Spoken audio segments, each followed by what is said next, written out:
Поехали. Да, Инферно, это так и задумывалось.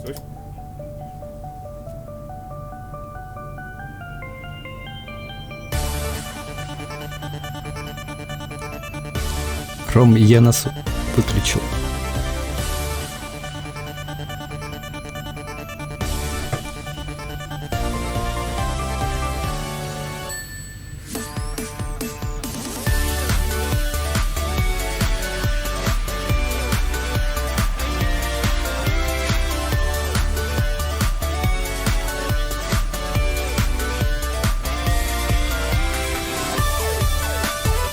Сейчас все будет Инферно.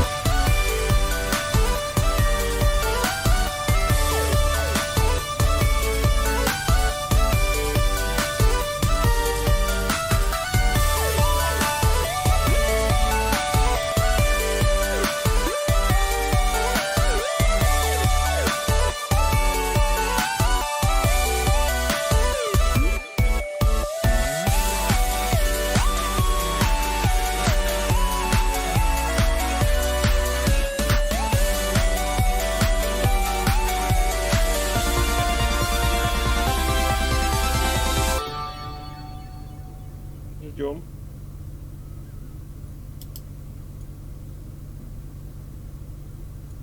Короче, на ютубе не вижу, на твиче идет все. Итак, всем добрый вечер. Кто здесь есть, кого здесь нет. Как вы могли догадаться, сегодня у нас будет эфир по игре Sonic the Hedgehog на фоне выхода новой части серии. Я пока вижу в чате только Инферно. Привет. Так. И я сразу же вижу, что нам немножко нужно чат сделать побольше. Ром, глянь, по-моему, он мелковат. И тебя плохо слышно? Ну, вообще нормально. Меня ужасно слышно, а тебя почему-то. Так. Ну, Рома пока ковыряется со своим микрофоном. Он сегодня на самом деле не очень нужен. Не микрофон, Рома. Итак, как вы могли наблюдать на экране, играть мы будем сегодня в Sonic the Hedgehog. Первую часть 91-го года выпуска. Играем на оригинальном Мегадрайве, так что заранее у зрителей прошу прощения за отвратительное качество картинки. Во-первых, мой восхитительный интернет не позволяет мне выдать больше 1000 битрейта на один источник, вы сами понимаете. Но игра пиксельная, так что вряд ли вы заметите большую разницу. А еще, покаюсь, мне не удалось подружить свой RGB кабелем со своим же апскейлером, ну, вернее, лайн-даблером. Поэтому сигнал передается через композит, и вы будете видеть небольшие наводки на эфире. Вроде как они не сильно картинку портят, да и вариантов у нас, в общем-то, нет, кроме мерзопакостного эмулятора. Ну, если будет совсем уж плохо, пишите, что-нибудь подумаем. А я пока немножко текст, точнее не текст, а шрифт размер увеличу. Так. У меня есть оригинальный картридж, я играть хотел с него, но из-за одного момента играть мы будем с флеш-картриджа. Просто у меня нет Game Genie. Такая штука, она позволяет модифицировать код игры немножко. Обычно это используется для всяких читов, но мы будем использовать для другого. Когда дойдем до бонус уровня, увидите. Ну что, погнали?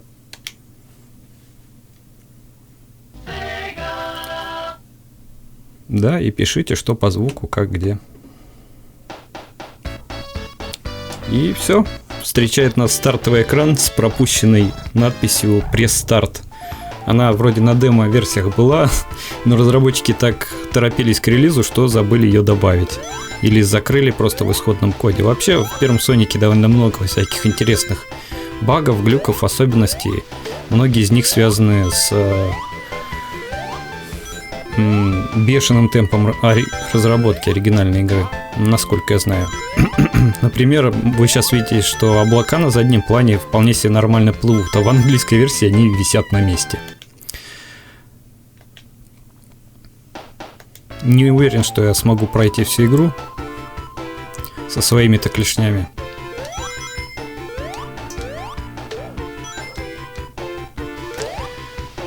Вот. изумруды хаоса мы собирать не будем. Я не уверен, что до конца-то смогу дойти. Ой, и тут же мы встречаем первое место. Если вы помните, вот на этом маленьком склоне, по-моему, это было на игровых выставках, когда демонстрировали первую версию Соника. Вот здесь был огромный шар, который можно было столкнуть и скатить с этой горки. Но это было, я не знаю, видимо, не смогли это по-нормальному реализовать и прицепили его, в конце концов, доктору-работнику, который первым боссом с этим шаром как раз и выступает.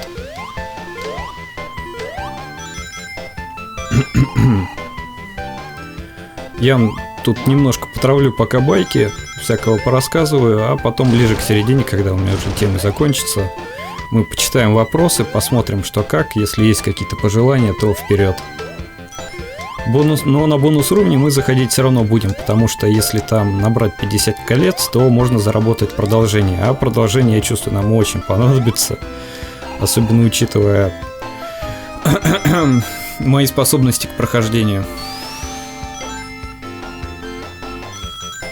Вот, собственно, что, первый Соник.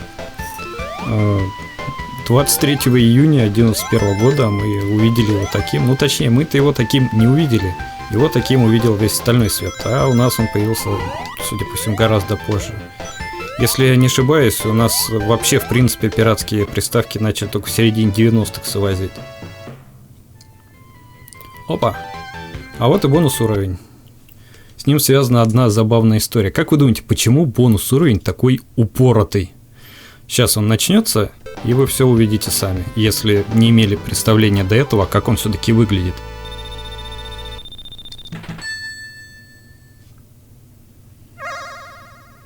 И вот он. Странные абстрактные фигуры на фоне, какие-то плывущие птицы и не пойми чего. На самом деле у всего этого есть вполне себе логичное объяснение. Но прежде чем я к нему приступлю, вы, наверное, успели заметить, что если раньше играли в Соника, что лабиринт вращается как-то непривычно плавно. А дело все в том, что оригинальный ROM, ну то есть оригинальная игра на оригинальном картридже, действительно может выдавать такое плавное вращение этого лабиринта. Достаточно модифицировать всего лишь пару строчек кода. Сейчас это можно достичь только с помощью Game Genie или с помощью эмулятора, или, как в моем случае, флеш-картриджа. Почему это изначально не добавили, я не знаю. Вот. Ну, а по поводу самого лабиринта, на самом деле это довольно забавная история. Дело в том, что, в принципе, концепция этого уровня родилась из практически маркетинговых соображений и технических особенностей. На самом деле Mega Drive не может плавно вращать спрайты, а также их масштабировать. У него просто, как сказать, на уровне железа нет такой возможности.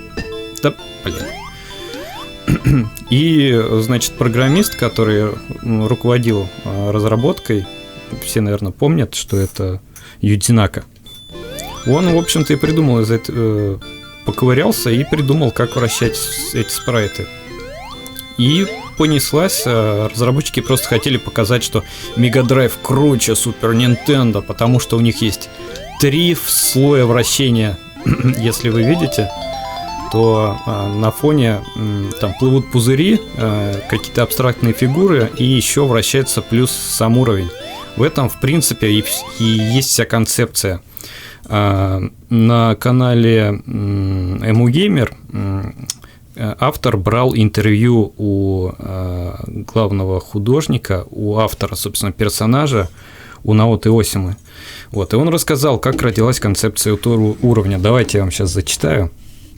Вот. Собственно, это вырезка из этого самого интервью. Вот, он пишет, точнее, он говорит, что для них было очень важно добиться прокрутки нескольких слоев на бэкграунде, поскольку в то время Super Famicom, а это Super Nintendo в Европе, прокручивался лишь один слой задника, и мы хотели показать, что в этом плане у консоли Sega есть превосходство. Самой интересной особенностью являлось вращение всего экрана. И не просто вращение, а следование той территории, по которой двигается герой, ведь на этом и завязана вся суть бонусного эпизода. Да, в общем-то, вот так вот. Это лихая смесь экспериментов, маркетинга и таланта разработчиков. Собственно, о самих разработчиках. До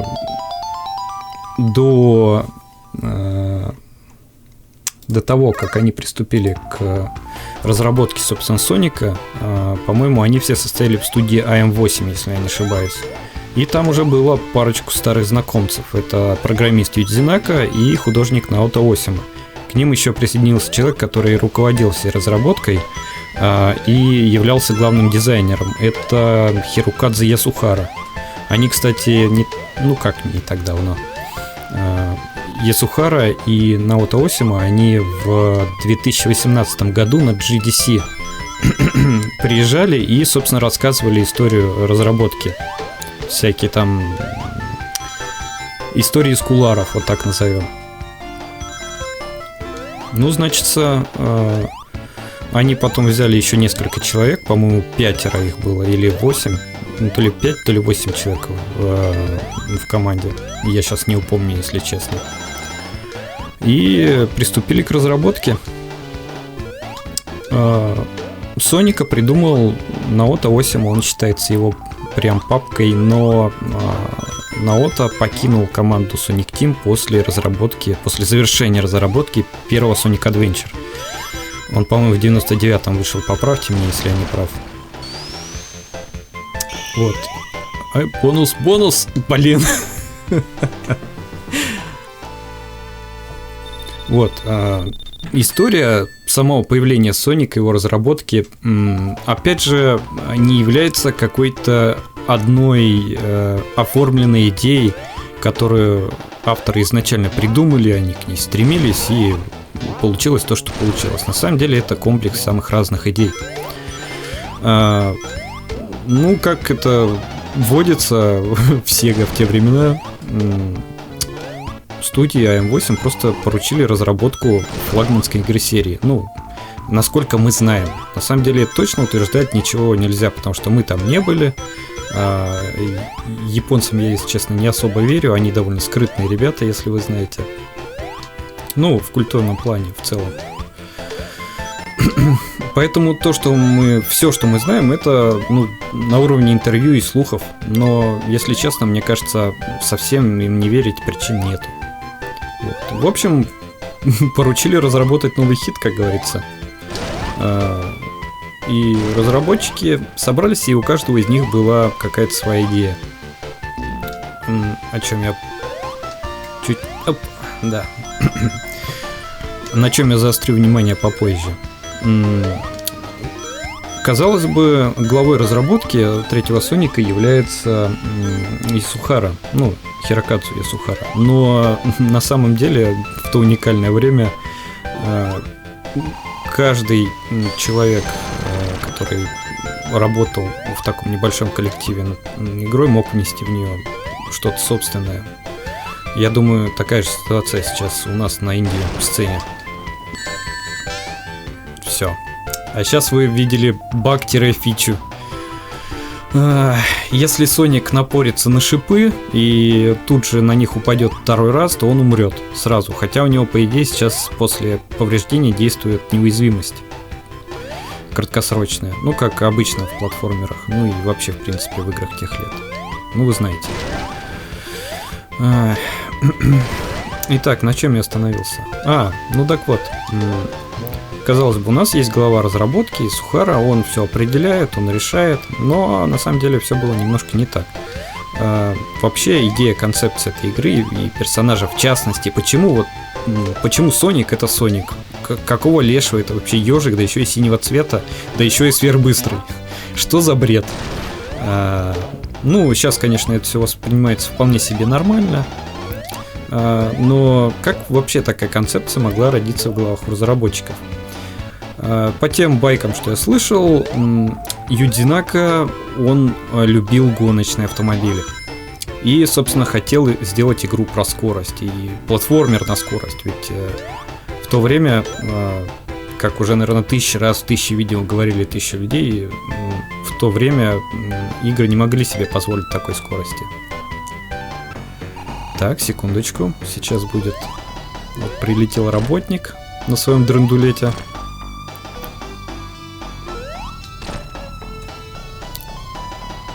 Кстати, в японском мануале работника зовут Айвор. То есть он Айвор-работник. Точнее, Айвор Эгман-работник.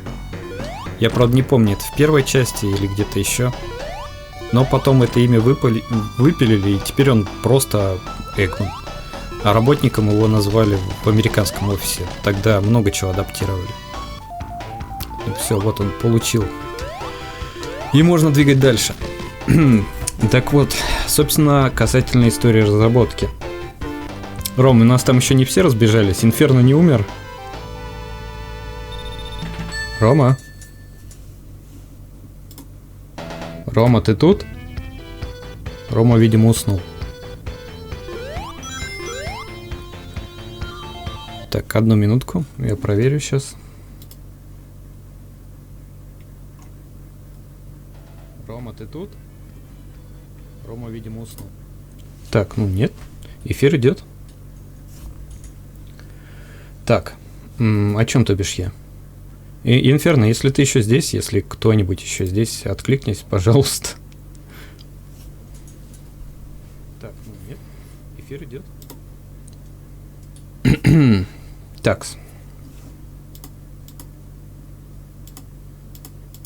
Секундочку, сейчас разберемся.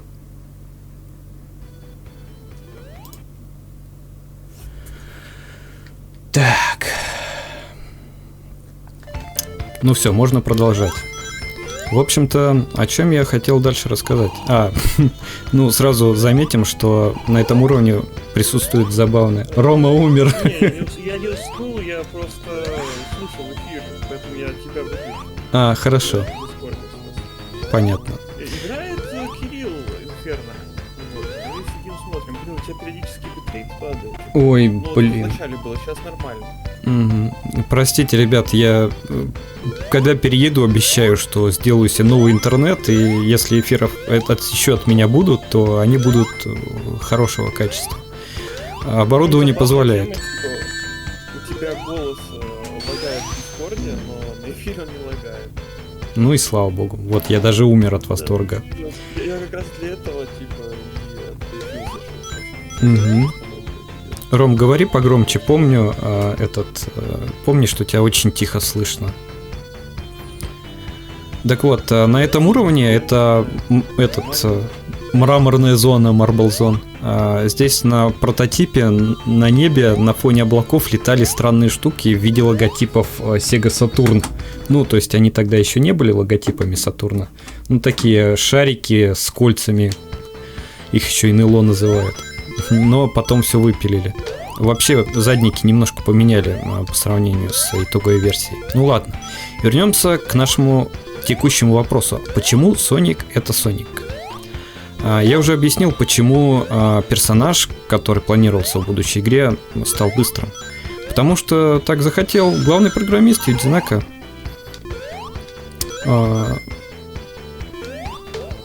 В общем-то, забавно, но на самом деле за все технические моменты и то, как Соник бегает, то, как он прыгает, то, как игра управляется, за все отвечал он. Почему я так решил, скажу чуть попозже. Так вот. Концепция игры была в том, чтобы персонаж, ну то есть, я так полагаю, это на мозговом шторме решили, что персонаж должен быть быстрым, чтобы он мог разгоняться до большой скорости, а потом скручиваться клубком и, собственно, шлепать таким образом врагов. А какие персонажи у нас могут сворачиваться клубком? Ну там ежи, ехидны, броненосцы, панголины вроде еще как сворачиваются, но я не помню, если честно. Ну вот, в общем-то, выбор оказался невелик, и вообще после перечисления отбора персонажей остался ежик и броненосец. Угадайте, кто победил, как говорил один деятель Ютуба. Броненосец потом превратился в Майти и поучаствовал в жизни серии, появившись в игре Sonic Chaotix, эксклюзив для Sega 32X.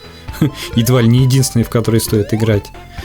И еще он появился в аркадной игре Sega Sonic the Hedgehog. Она, по-моему, 93-го года.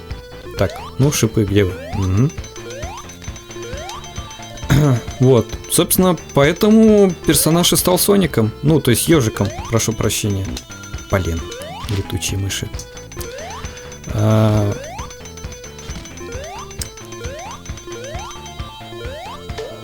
Так, я сбился с мысли, прошу прощения. Поэтому персонаж и стал ежиком. Синим его покрасили, потому что это цвет логотипа Sega. Ну, даже не логотип, а вообще это цвет компании, скажем так. До сих пор он, кстати, остается. Ну и облик его на самом деле навеян, потому что первоначальные концепты, если честно, пугали, по слухам. У нас нет достоверных сохранившихся концептов, но если я ничего не путаю, то изначально у Соника был шипастый ошейник, какие-то клыки, когти и иголки во все стороны торчали. В общем, он был похож на свою версию из Sonic Unleashed, будь он неладен. Мне на самом деле Unleashed и нравится, и не нравится, но это тема уже для другого эфира. Так что оставим это пока. Так, сейчас... на бонус уровне, вы, наверное, не знали, но обратите внимание, он состоит не только из разноцветных кубиков, но еще из разного рода шариков с буквами. Шарик с буквой R позволяет изменять скорость, направление вращения уровня. Красный полосатый шарик с надписью Up поднимает скорость вращения этого уровня, а Down он опускает скорость вращения уровня. А на котором ничего не написано, он просто отталкивает. Ну, то есть, вот шарик со звездой, он отталкивает Соника. Я, собственно, на бонус уровне захожу, чтобы собрать, колечек, чтобы были продолжения, иначе я игру не пройду. За каждые 50 колец, я уже в начале говорил, прошу прощения, нам дают продолжение. Да что, хватит.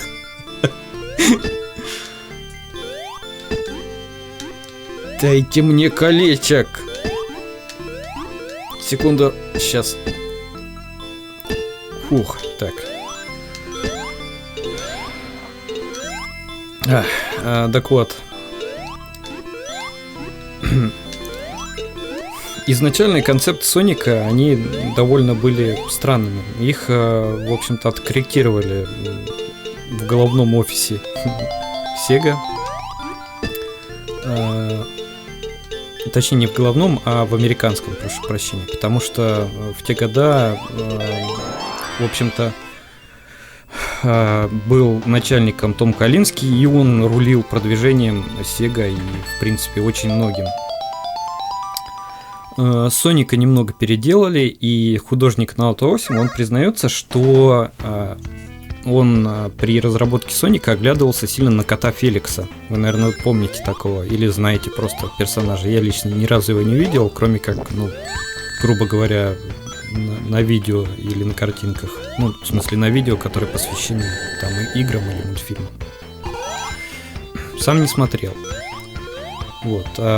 И если вы помните, у кота Феликса, у него вокруг глаз такие белая область. Он черно-белый, по-моему, он вообще из эпохи черно-белых мультфильмов пришел. И Наото Осима, когда копировал с него эту деталь, он не понял, что это просто область вокруг глаз, поэтому у Соника один белок на оба глаза. Если вы посмотрите, сейчас я включу какую-нибудь заглушечку. Например, вот эту. Вот. Вы можете увидеть, что у него нет промежутка между глазами. То есть, вот такая забавная деталь стала лицом серии. Соник во всех играх теперь с одним белком на два глаза. И вроде как многие другие персонажи переняли от него эту особенность. Вот, на самом деле этот уровень мне не очень нравится, потому что в детстве все время на нем подыхал. Просто без конца. Но должен признать, что выглядит он, особенно на 91 код, довольно впечатляюще. Приятно. Выдержанная цветовая палитра подходящая музыка и, самое главное, удобный игровой процесс. В отличие от многих старых игр. Давайте взглянем правде в глаза. Во многие старые проекты играть сейчас практически невозможно из-за различных особенностей. Особенно в проекты не выдающиеся, которые, в общем-то, в памяти не остались. Оказывается, они не остались там не напрасно. Так вот. В общем-то, таким образом, который я сейчас перечислил, и появился образ Соника и его основные особенности. Ну, я там, конечно, еще многие детали не затронул, на кого, в принципе, ориентировались разработчики, почему у них красные ботинки и все такое, но это, я думаю, вы и так все знаете. И трансляция упала. Пошла? Так, Инферно, слушай, я сейчас гляну. У меня на самом деле пропусков-то немного, вроде как сейчас. Если совсем все будет плохо и смотреть больно, пиши, я перезапущу и выключу YouTube, чтобы трансляция шла только на Twitch. Ну что, я продолжаю балаболить? Вроде все нормально. А меня Да. не сидит так вот слышно. Ну, суть... ты только что услышал себя. Опа. А вот это мое любимое место на этом уровне. Когда Соник плывет по лавовому озеру на блоке, не знаю, пусть это будет песчаник, и его лавовые гейзеры подбрасывают наверх. Такие маленькие детали сейчас для нас совершенно не представляют никакого интереса, но в год своего выхода, это смотрелось очень впечатляюще, поверьте мне. Ну, или, по крайней мере, я воспринимал это таковым образом.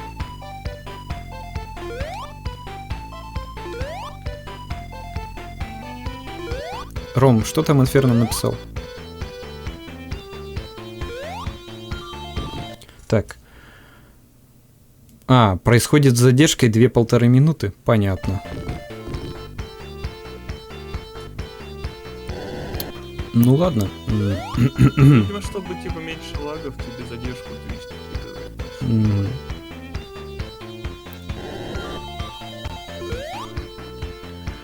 Такс.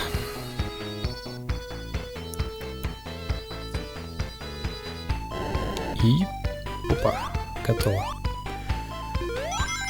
В общем-то, мы теперь ознакомились с историей создания персонажа. Но на самом деле, по-моему, Наут 8 он не так и много персонажей разработал. Лично я помню от него только Соника и Вектора Крокодила. А больше я не помню, кого он еще разрабатывал. Может быть, он еще Эми и Метал Соника придумал, но это не точно. Ай, блин. Сел на шипы. Если вы сейчас смотрели, то есть, если у вас сейчас не зависала трансляция, вы могли заметить, что в игре появился какие-то небольшая задержка, когда много колечек высыпалось. На самом деле это Mega Drive, он в самом деле тормозит, когда на экране появляется там 100 колец. Ну ладно, не 100, а 100, по-моему, здесь в принципе выронить нельзя, даже если у тебя их около 100, там, то есть 99. Блин, пропустил тайник. Ладно.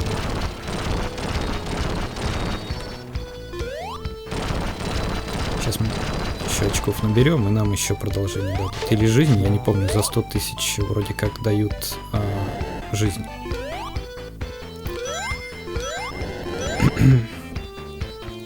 Так вот, Mega Drive в самом деле тормозит, когда вы играете в Соника, если выпадает много колечек из него.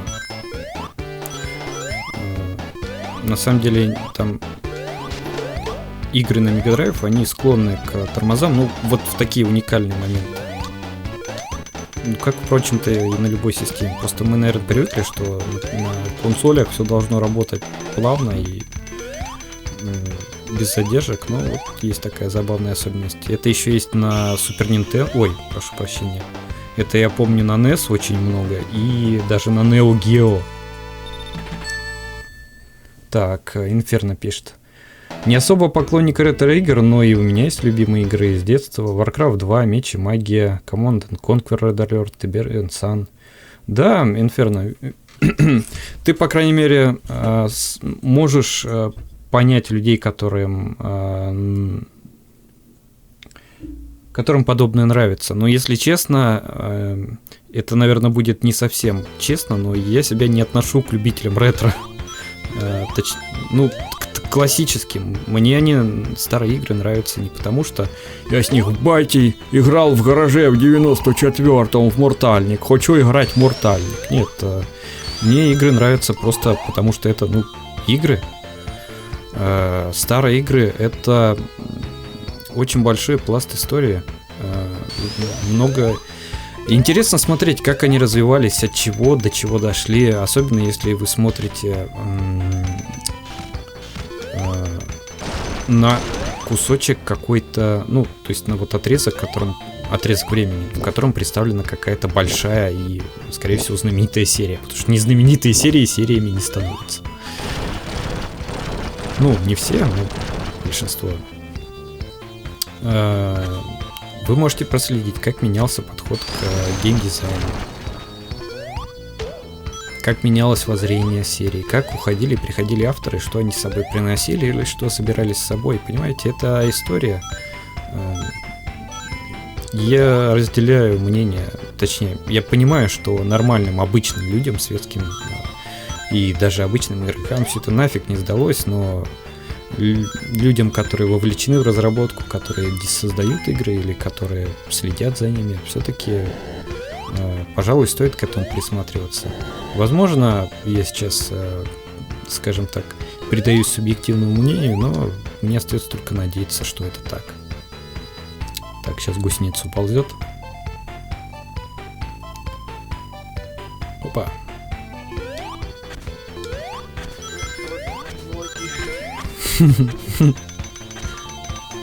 Так это, Тром, ты там откинься на спинку, отдохни.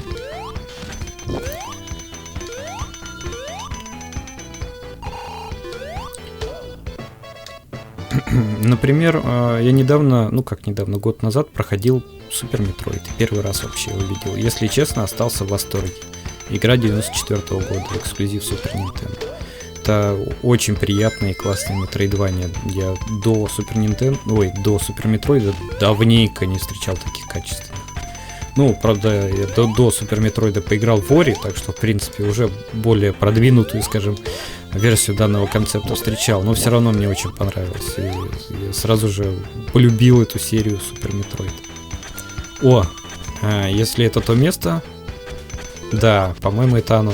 В общем, господа, вот мы только что дошли до моей немезиды. В далекие года, сейчас мы немножко обмажемся ностальгическими соплями, и я вам расскажу. Вот эти две гири, это просто место моих детских пыток. Каждый раз, когда мы досюда без проблем доходили, мы падали с другом на этих гирях. В особенности я. И тот единственный раз, когда мне удалось эти гири пройти, точнее, не единственный, на самом деле мне раза 3 удалось здесь все пройти. В общем, меня шлепнул работник на уровне, потому что я был так взволнован, что вообще не мог адекватно воспринимать окружающую действительность. Сейчас мы им наваляем. Наверное.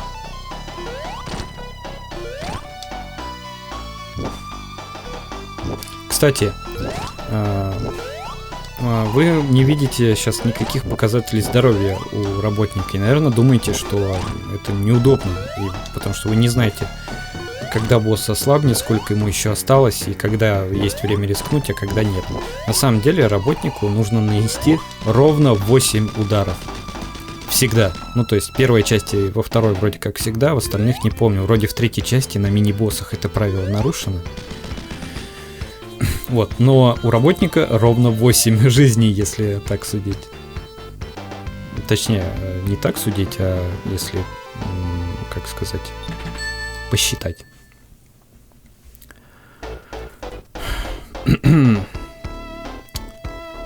И у нас пружинный двор, Спрингярд.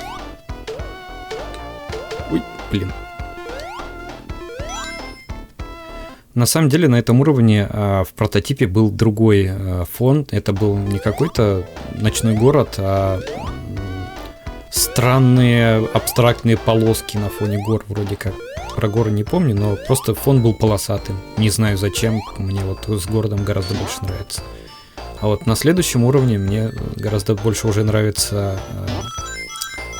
первоначальная концепция, но об этом мы тоже дойдем.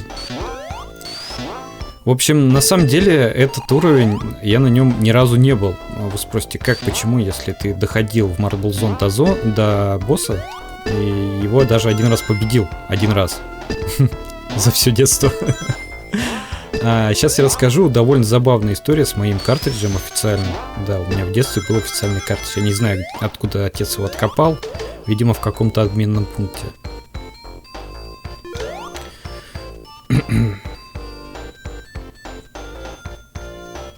Но мы эту историю затронем, когда дойдем до лабиринта. Так. Ну, в общем-то, о чем я там трындел? Вроде как о серии. Да чтоб тебя, блин, совсем забыл про эту штуку. Забыл, как этого батника называют.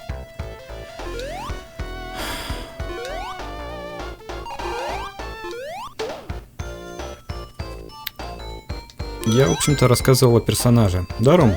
Ром, ты здесь? Да, я тут. Угу. В общем, мы только что поговорили, обсудили о том, почему персонаж выглядит так, как выглядит, почему он появился и почему у него есть такие особенности. И вообще, в принципе, игровой процесс. Почему вы продолжаете выпускаться в новых играх? Это же бессмысленно. Да. В общем, вы также, если помните классические игры и да что там греха таить, даже если Sonic Adventure помните, вы, наверное, помните, что в игре есть одна, ну, в классических одна, а потом больше уже. Одна кнопка. Это кнопка прыжка. Она делает прыжок. Ну, в первой части она делает только прыжок. Чтобы свернуться клубком, надо на бегу нажать вниз. Вот. Во второй части еще можно делать атаку во вращении, спиндэш. А это делается с помощью зажатия вниз и кнопки прыжок. А в третьей части еще можно пользоваться щитами, а Соник еще ставит блок в прыжке. Для этого в прыжке нужно нажать, прыжок. И вы, наверное, думаете, вот просто такая вот решение разработчиков блажь. Но на самом деле, судя по всему, это непроверенная информация. Виноват здесь опять тот же преснопамятный Юдзи Нака.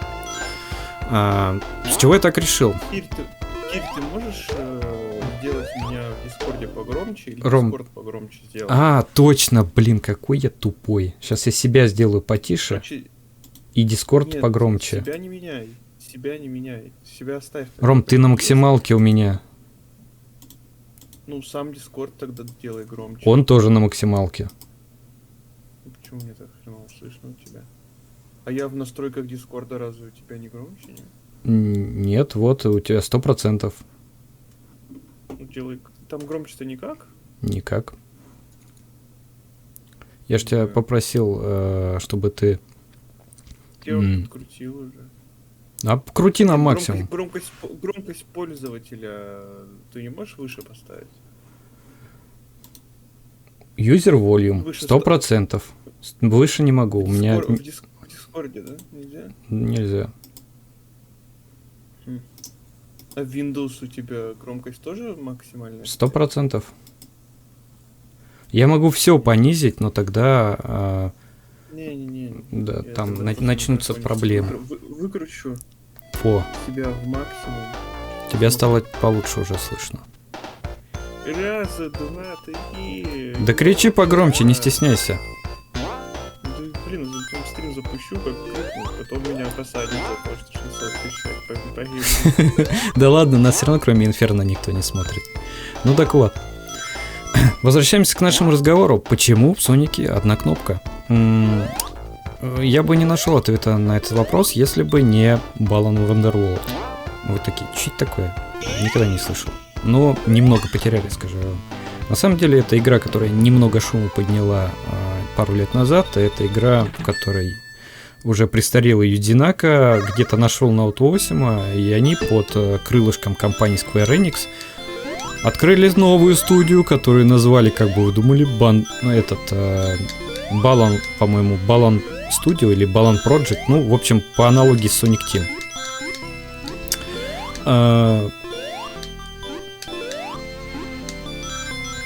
И выпустили игру Balan Wonderworld. Провалилась она с таким восхитительным треском, что об этом слышал даже ленивый. Ну, я имею в виду из людей, которые, в принципе, склонны следить за анонсами и проявлять некоторую активность в этом плане. Опять же, обычным игрокам это незачем. Ну, в общем, шороху этот проект навел, но оказался пустым пшиком, к сожалению. И в этой игре тоже одна кнопка. Хотя, по сути, там... Самое забавное фигня. Ну? Что? Не знаешь, потому что я тебя опять выключил. Что, Ром? Самая забавная фигня в том, что... Андрей пришел. Здорово, Андрей. Ну, в чем? Самая забавная фигня заключается в том, что я выкрутил громкость микрофона на максимум, и и вообще ничего не изменилось. Понятно. Ну У ладно. нас ретро-стрим, который ведет Кирилл. Да. И рассказываю. Так что вы можете пока между собой пообщаться. Я могу Рому выключить на эфире, чтобы он людям не мешал. Вот.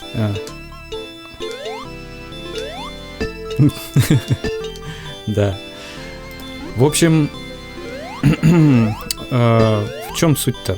Он еще ретранслирует на YouTube, и на YouTube у него есть сейчас 4 человека показывают. В общем-то, почему одна кнопка? Это принцип разработки. Юдзинака так хотел. Он хотел, чтобы игра управлялась элементарно, чтобы кто угодно мог с ней справиться, чтобы там была одна кнопка. И в Сонике это сработало. И сработало хорошо. Все помнят, как он управляется. И я думаю, ни у кого... Да ёшкин кот, дайте изумруд-то мне уже! Я думаю, ни у кого с этим не возникало проблем. Но суть-то в чем? В Балане это не сработало, потому что там есть другая функция. Balan Wonderworld, он себя... Ну, то есть, он внешне выглядел, и его атрибуты были таковыми, как будто это просто платформер. Ну, со сменой костюмчиков. Привет, Мегамен. Но эта кнопка была задействована на как раз смену костюма. То есть, это платформер без прыжков. На самом деле там была огромная куча других проблем, далеко не это погубило Балана, а скорее всего то, что игра планировалась изначально вообще для мобилок. Ну, то есть не то, что совсем она для мобилок планировался, но Юдзинака, когда объявлял свои намерения, он говорил: я хочу сделать мобильную какую-нибудь игрулину. Можно? А мы такие сквайры: а ну-ка давай, типа, нам этот новый платформер. Мы тебе твоего старого друга подогнали, так и быть. Так что работай. И одним из условий его работы над... Блин. Опять вот вы видели, как Мегадрайв потормозил. Мне это даже нравится. Одним из условий работы над этим проектом было то, что если он провалится, то Юдзинаку вышибут, в общем-то, из студии, что руководство и сделало.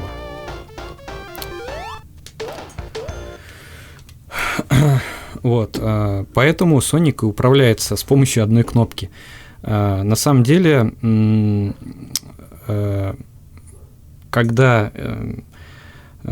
команда разработки, когда команда разработки придумывала Соника, они ориентировались на западный рынок, на рынок США. В общем-то, так и мы объявили свои цели. И сам Наото Осима, он говорил в своем интервью все к тому же каналу Emu Gamer. Если интересно, зайдите на этот канал. Канал неплохой. Мне, конечно, не очень нравится, что он забивает пробелы между своими большими видео всякими подборками, типа топ-5 туда-сюда.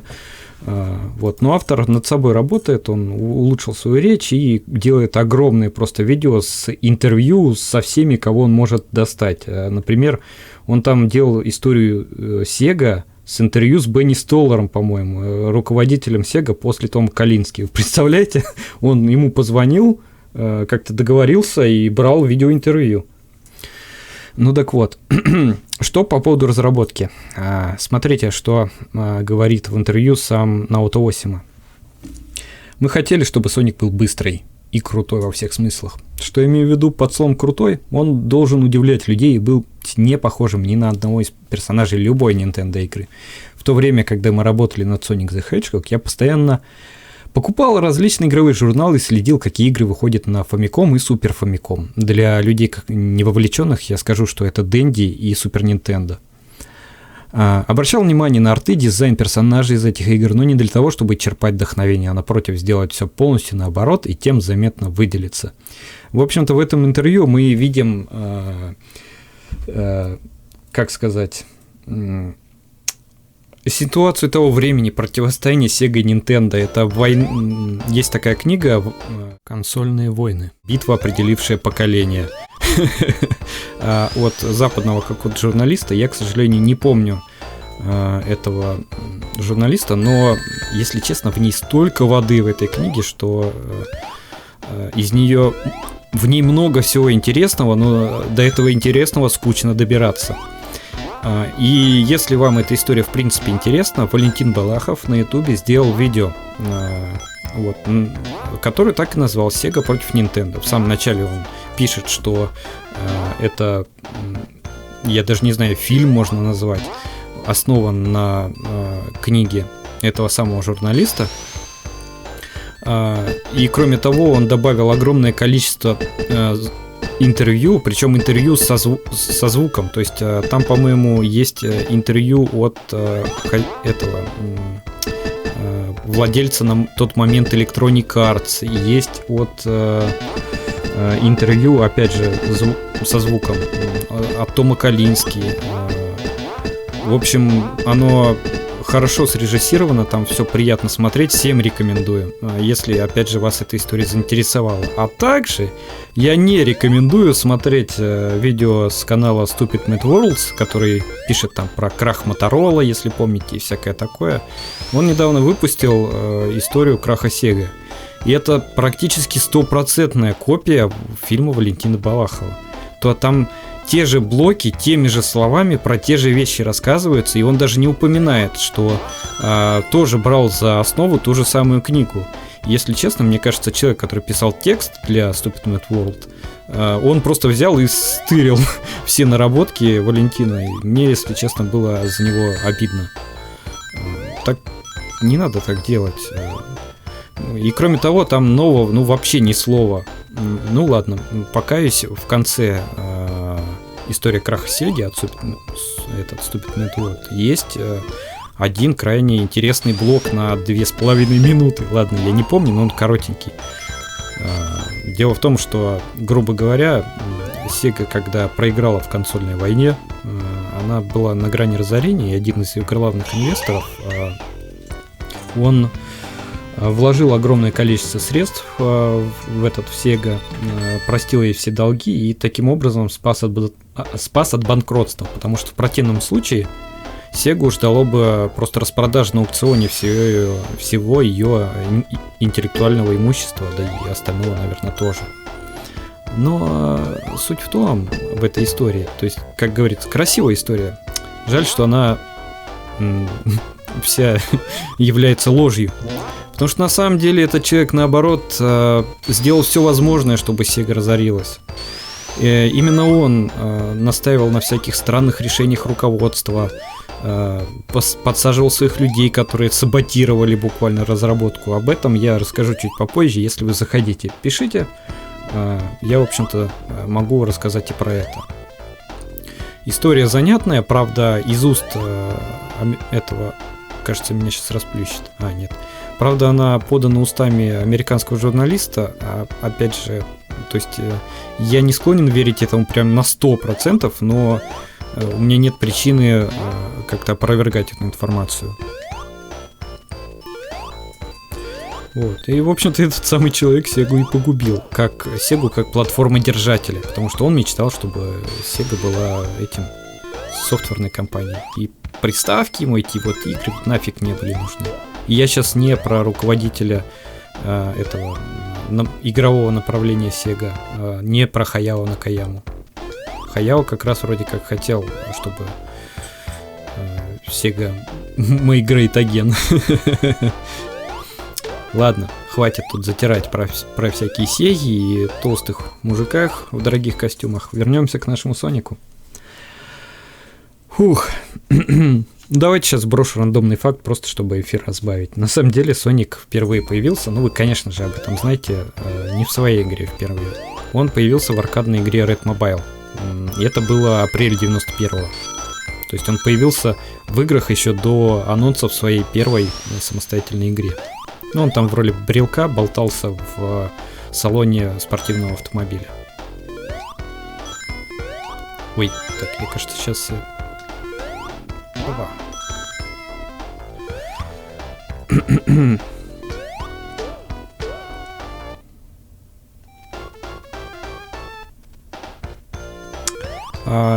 Ну ладно, что-то я, если честно, сбился, как начал затирать про эту просеку и все остальное. Давайте немножко продолжу. Но это будет касаться Соника, так что не бейте. В общем-то, Соник на самом деле мог и не родиться, не появиться. И дело тут не в разработчиках, в том, что они передумали, или то, что у них появилась новая идея, или то, что они усомнились. Нет, дело в том, что ежики не водятся в Америке. И на тот момент руководителем американского отделения Sega of America был... Сейчас, как же его звали-то? Секундочку. Сейчас я вспомню. Или прочитаю. Майкл Кац. Справлялся он, мягко говоря, неважно. То есть его, насколько помню, тоже брали на должность с условиями о успехах продвижения Sega. Инферно, про Соника мало что знаешь. Ну, немного потерял, кому вот он нафиг нужен, кроме меня, если честно. Это, конечно, серия немного в некотором роде уникальная, но все-таки рядовой игрок в нее играть, скорее всего, не будет. В нее будут играть дети и вот всякие ненормальные, типа меня. Даже несмотря на то, что некоторые игры серии, вот за все, кроме классических игр, за все годы, что выходили, есть пара игр, в которые все-таки, возможно, стоит поиграть всем. Ух, сейчас будет работник. Минуточку. В общем, Майкл Кац хотел переделать Соника, и работы уже поэтому велись. Но пришел Том Калинский и спас Сегу, спас Соника, спас все, и его потом уволили. Ладно, шучу. Он сам уволился, когда противостояние с японским офисом набрало свой наивысший пик, пожалуй. Об этом я тоже расскажу, если хотите, но чуть позже. А сейчас у нас битва с Яйкиным. Я одну такую знаю. Инферно. Судя по улыбочкам в конце, что-то ты знаешь там. Ой, блин, ну. Так, все. Работник, давай, иди сюда.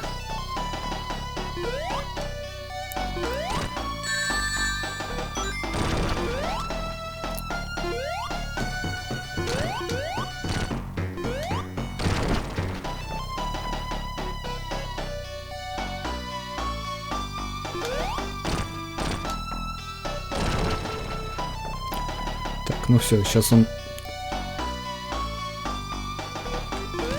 Все, победа. Работник типа на каждом боссе, на каждом уровне? Да, в каждом уровне босс-работник. Вот, но он каждый раз на новой машине прилетает. В первой и второй части это довольно забавно и нелепо выглядит, но в третьей мое почтение. У него там и машины внушительные, и мини-боссы это автономные роботы. А если играть за Наклза, то вместо работника, в общем-то, машинами управляет бот. А вот и мы добрались до моего любимого уровня. Лабиринт. Так, Инферно читаю. Да, я встречал на просторах Твича одну мадам, которая за баллы канала показывала игру про Соника от третьего лица. Ну, Инферно, большинство игр серии после 99-го это трехмерные игры. Так, ну ладно, в общем-то, Лабиринт. Почему мне он нравится? Сейчас немножко еще ностальгических соплей, столь мною нелюбимых. У него очень приятная такая, видите, мягкая палитра. Здесь играет клевая, на мой вкус, музычка. Здесь есть интересный момент с бесконечным спуском на водопадах. Но самое главное, это самый дальний уровень, который я заходил, играя самостоятельно в те далекие времена, когда Mega Drive еще был популярен, любим. Ну, он и сейчас любим, но не популярен и не актуален. В общем-то, мне удалось дойти здесь до этого уровня, дойти до босса, и там я благополучно утонул, потратив все жизни, потому что в этом уровне битвы с боссом нет. Здесь уровень погоня. Что забавно. Большинство игроков, да и я, в частности, ненавидят просто водные уровни в Сонике. И мне они тоже не очень нравятся, но это, лабиринт, он такой чумовой. И в третьей части, по секрету скажу, тоже мой любимый уровень, это водные Гидросити. Почему? Не знаю. Они так круто выглядят, у них такая крутая музыка, что, в общем-то, эти водные препятствия, которые выводят из себя любого игрока, который привык играть в Сониках, они мне доставляют ничего, кроме удовольствия. А почему это является странным, ну, то есть достижением мною данного уровня? Дело в том, что на моем картридже есть странный баг. Вот у меня официальный картридж, я его даже разбирал непреднамеренно. Просто на пол его уронил. И у меня такое случалось 2 раза. Описана ситуация, которая сейчас будет описана. Если пройти второй мир, ну, то есть он называется, по-моему, уровень. То есть уровни, а уровни делятся на акты. Если пройти второй акт каким-то, то ли за время, то ли еще как-то, ну, то есть каким-то образом забаговать игру, то тебя перекинет сразу на этот уровень, минуя спринг-ярд, пружинный двор. И меня как раз перекинуло, если я ничего не путаю, прямо туда. То есть прямо сюда. И у меня даже один раз это получилось повторить, играя на консоли в тот же самый картридж. Возможно, это просто случайность, или я что-то там пароль какой-то случайно ввел, но вот мне даже получилось это повторить. И это самый дальний и самый красивый из уровней, которые я в первом Сонике проходил. Вот и причина моей любви к нему. Ой, блин, ну конечно, сел на шипы.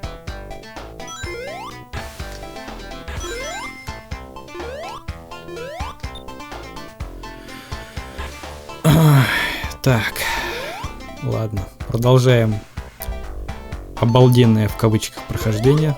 Это я про уровень своего игрового процесса. Ну вот, что я, собственно, еще хотел рассказать. Так, секундочку.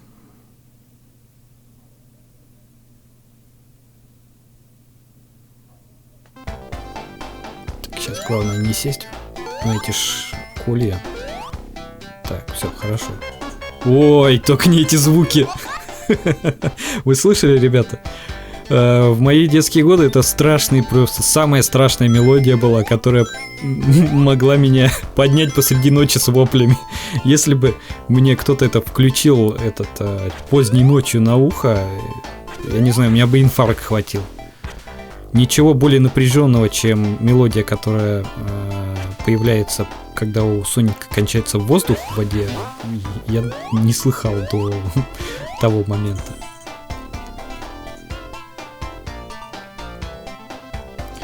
Вот. Кстати, если я ничего не путаю, то Соник — это выражение, которое, в общем-то, означает сверхзвук. My English is very perfect, так что, Рома, на помощь. Соник — это ведь сверхзвуковой? Да, что-то в этом роде. Я знаю, что в Lineage 2 у персонажа Гладиатора была способность, которая называлась Sonic Blast, по-моему. А на русский его перевели как-то типа звуковой удар, что ли. Угу. Это кажется на самом деле, что и не было там такой способности.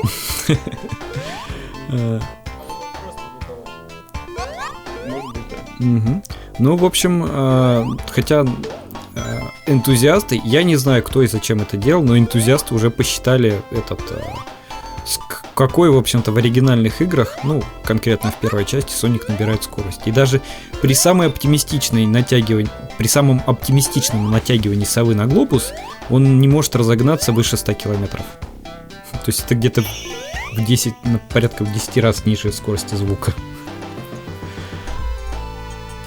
И это в особых условиях, это не обычная пробежка по уровню. Обычная пробежка еще раза в 3 медленнее. Но Sonic все-таки, несмотря на то, что это игры как бы про сверхскорость, это на самом деле игры про иллюзию скорости. Если честно, меня это целиком устраивает. Ага, а вот это тот самый момент с водопадами. Давайте посмотрим, или я что-то напутал. Да, напутал. На следующем уровне в самом начале будет момент с водопадами. Но я вам покажу, потому что момент на самом деле тоже классный. Меня он в детстве впечатлил и вызвал очередную нелепую историю своим появлением. Так, погнали дальше. В общем-то, у меня не так уже много осталось фактов, которые я могу вам рассказать. Остались всякие странные, неинтересные заметки, типа то, что Green Hill, самая первая, в Зеленой холме, самая первая зона, она была создана под впечатлением от, по-моему, Калифорнии, ну, по словам разработчиков. Вот. Ну, еще на этом уровне, вот в лабиринте, здесь на прототипе были очень классные задники. То есть здесь мы видим какие-то просто блоки на заднем фоне, а в прототипе здесь была подземная пещера, из потолка которой пробивались солнечные лучи. Выглядит очень классно и напоминает лава-риф из третьей части. Там тоже пещера.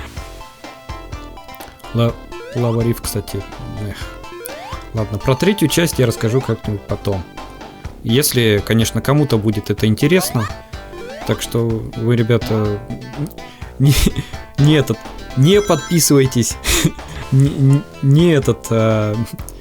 Не приходите, просто напишите или дайте как-то понять, что стоит мне дальше вести, или, пожалуй, стоит остановиться и перестать мучить людей своими унылыми рассказами. Так, куда мне вообще идти? На самом деле нормально, я тебе хочу сказать. Что ты там устраиваешь, пусть подписываются, Да чего? Что сделать, пусть то хотят. Я ненавижу подписываться.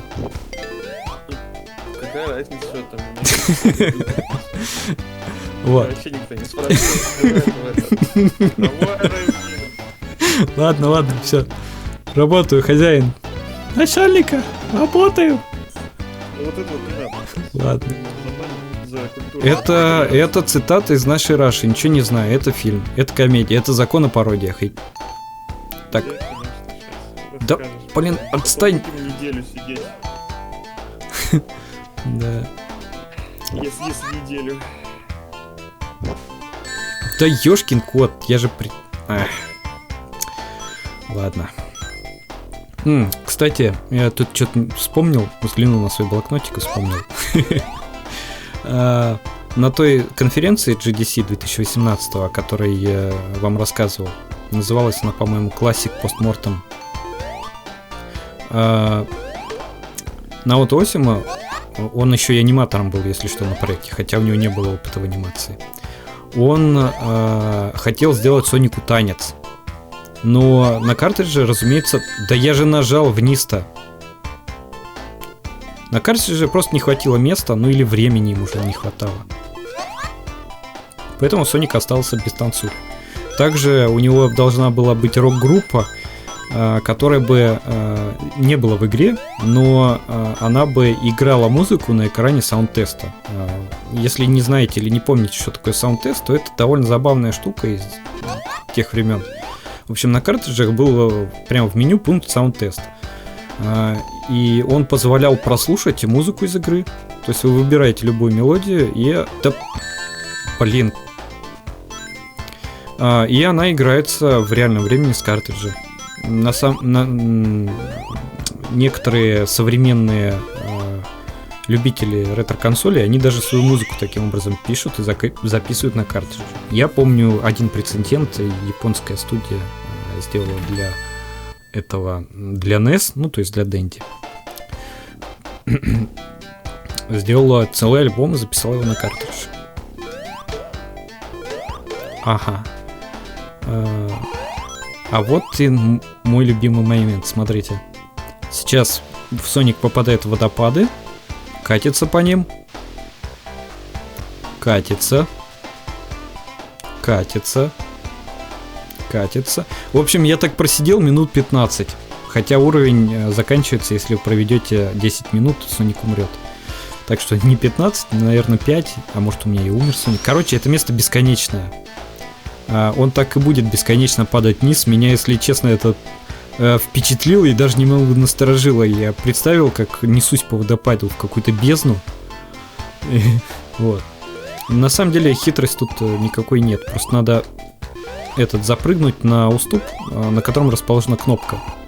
Опа, давай. Не так это легко сделать. Вот он. А вот и кнопка.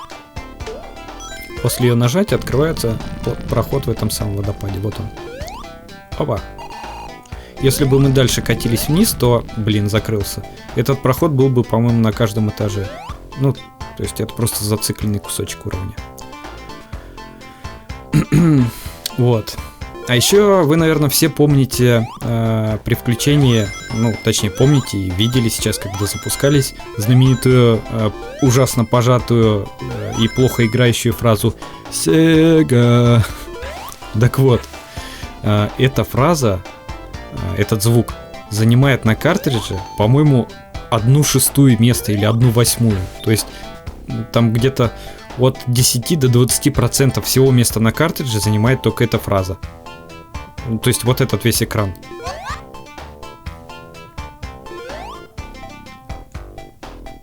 Ой, ты что ты,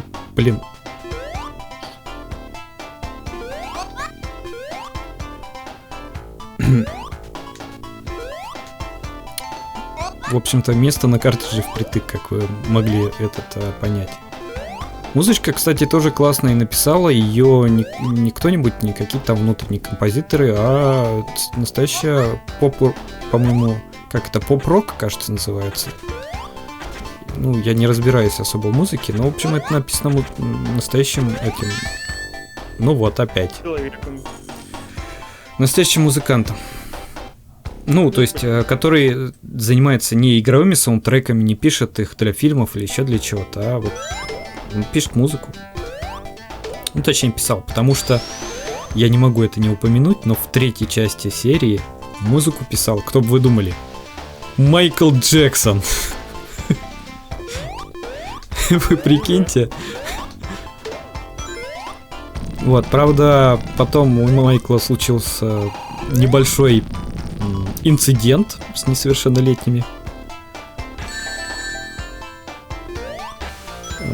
Вот. И его быстренько выгнали. Но на самом деле много там его наработок осталось. И музыка в 3-й части звучит просто обалденно. На мой взгляд, опять же. Я не знаю, все-таки в этом музыке не силен. И как вы можете наблюдать в игровом процессе тоже.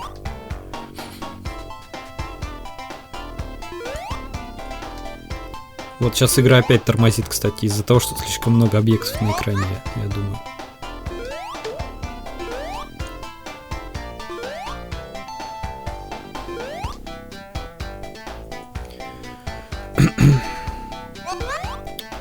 Эта группа даже размещала всякие... как называется-то? Промо-материалы с Соником.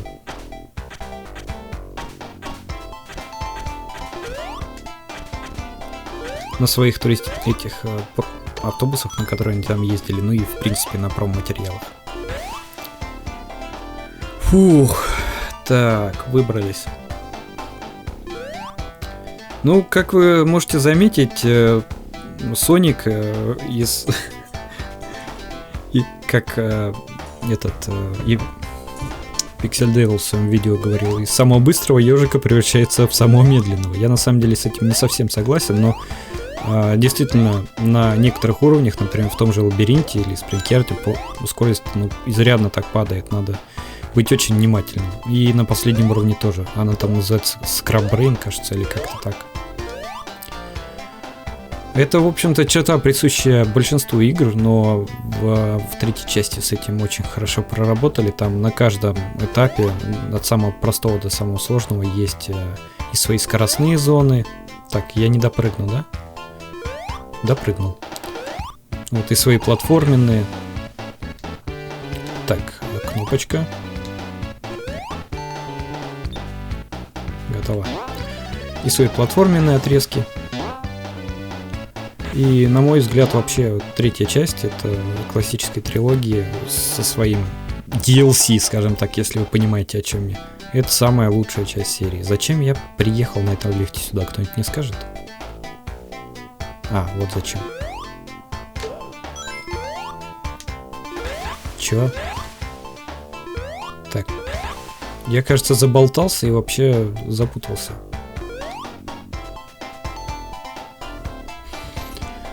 Кстати, обратите внимание на классный шторм.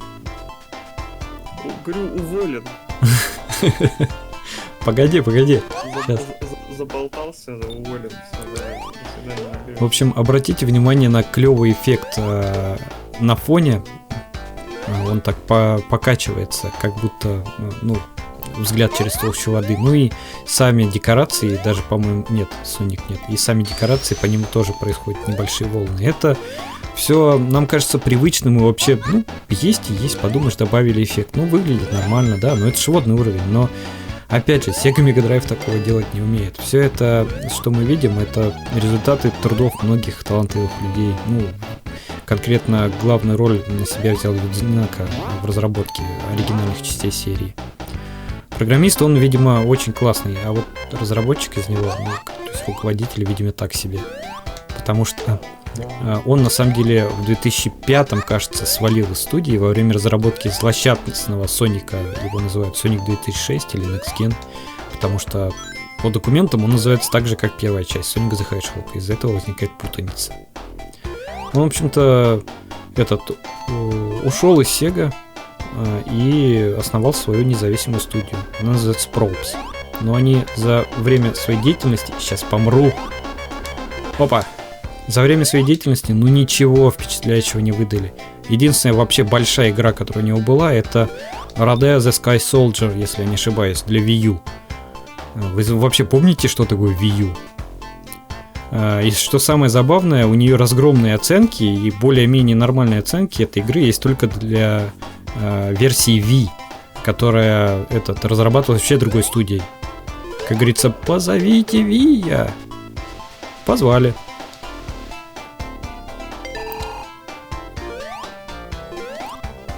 Опа.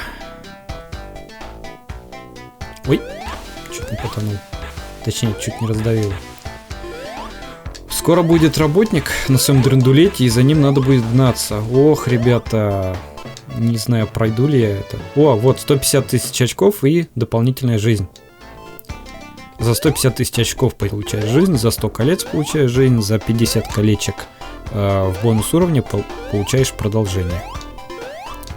У меня, по-моему, сейчас 2 продолжения, 7 жизней. Должно хватить. Я не уверен, конечно. Ага, вот он. Так, быстро. Тут просто вы не видите, но вода на самом деле... Вот она, поднимается.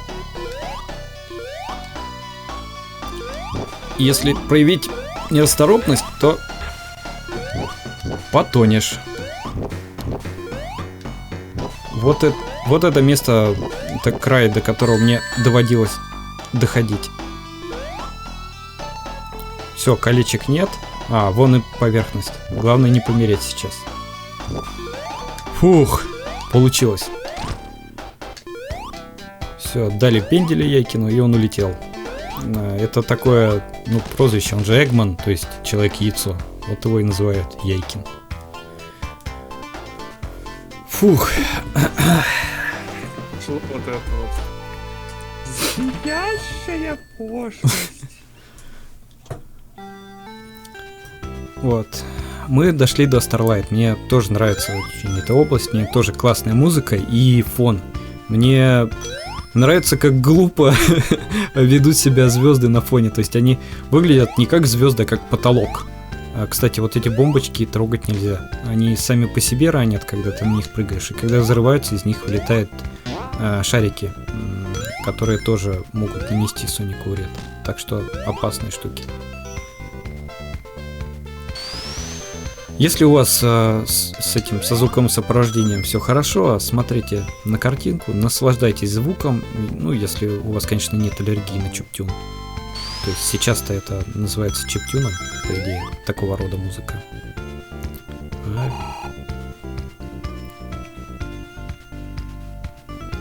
Опа, блин, напрыгнул. Увидел и все равно напрыгнул смело на огненный шар.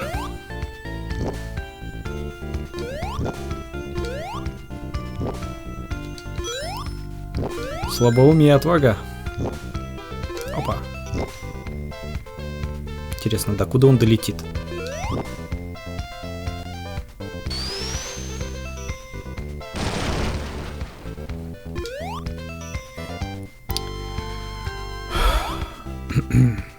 Так, я, кажется, начал рассказывать про GDC. Я рассказал, да, что там Единако хотел танец добавить Сонику, но не срослось. И вообще много чего не срослось во время разработки первого Соника. Время, ну то есть сроки и ограниченное место на картридже.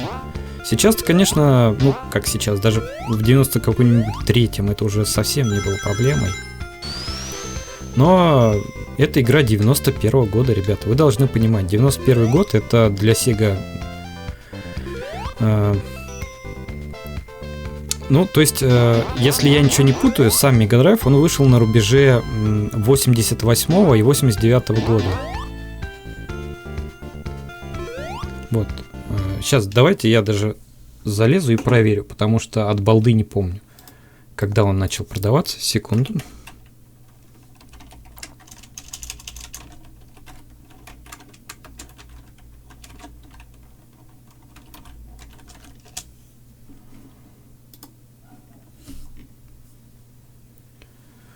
Вот, в Японии он начал продаваться 29 октября 1988 года.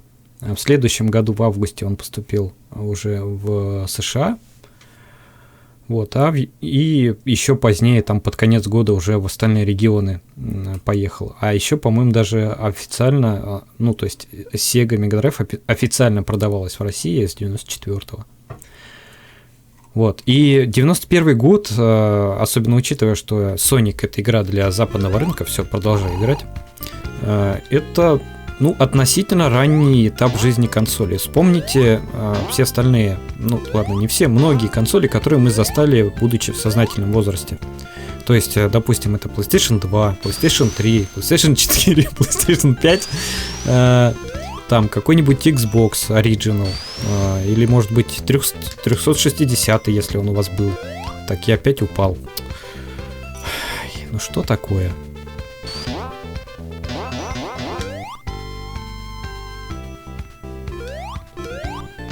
Может здесь? Нет. В общем, консоли-то на самом деле раскочегаряются довольно долго. Давайте вспомним PlayStation 3. Когда у нас там вышел Last of Us?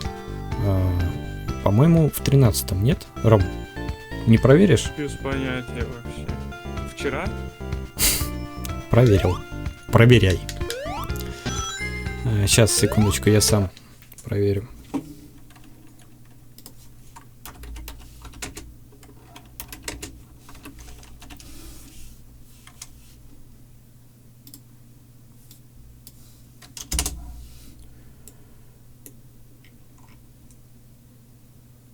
В 2013 году. В 2013, в 2014 уже вышла PlayStation 4, на минутку. То есть ситуация такова, что самые крутые игры, большинство самых крутых игр, самые красивые, самые проработанные мы получаем уже под конец жизненного срока консоли. Так было с PlayStation 2, так было с PlayStation 3, да и с PlayStation 1 тоже было так. Ну, правда, есть вероятность, когда мы ничего не получаем. Привет, PlayStation 5. С двумя эксклюзивами. Ну, хоть два. На Xbox ни одного. Вы сейчас, наверное, не очень понимаете, о чем я, но это как скажем так, формальности. Так что можете не брать в голову. Все, продолжение заработано. Можно идти за изумрудом. Я, конечно, сказал, что мы их собирать не будем, но раз уж мы здесь...